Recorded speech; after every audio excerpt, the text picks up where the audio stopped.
പല വിദ്യാർത്ഥികൾ ചോദിക്കുന്ന സംശയമാണ് എന്നാണ് 6ാം സെമസ്റ്റർ പരീക്ഷകളുടെ റീവാലുവേഷൻ റിസൾട്ട് വരുന്നത് എന്ന്. സാധാരണഗതിയിൽ 3 മാസമൊക്കെ എടുക്കാറുണ്ട് റീവാലുവേഷൻ റിസൾട്ട്.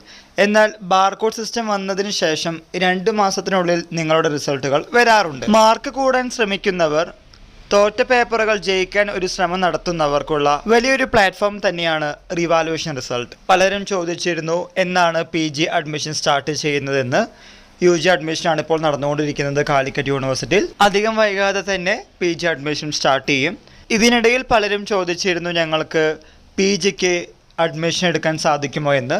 2 മാസത്തിനുള്ളിൽ നിങ്ങളുടെ റിസൾട്ട് വന്നാൽ നിങ്ങൾക്കും PGക്ക് അഡ്മിഷൻ എടുക്കാനും PGക്ക് പഠിക്കാനും സാധിക്കുന്നതാണ്. PG അഡ്മിഷൻ ഡേറ്റും അതുമായുള്ള പ്രൊസീജിയറുമായിട്ട് 1.5 മാസം മിനിമം നടക്കാറുണ്ട്. എന്നാൽ ഇതിൻ്റെ ക്ലോസിംഗ് മന്ത് എന്ന് പറയുകയാണെങ്കിൽ അത്യാവശ്യം മാസം എടുക്കാറുണ്ട്.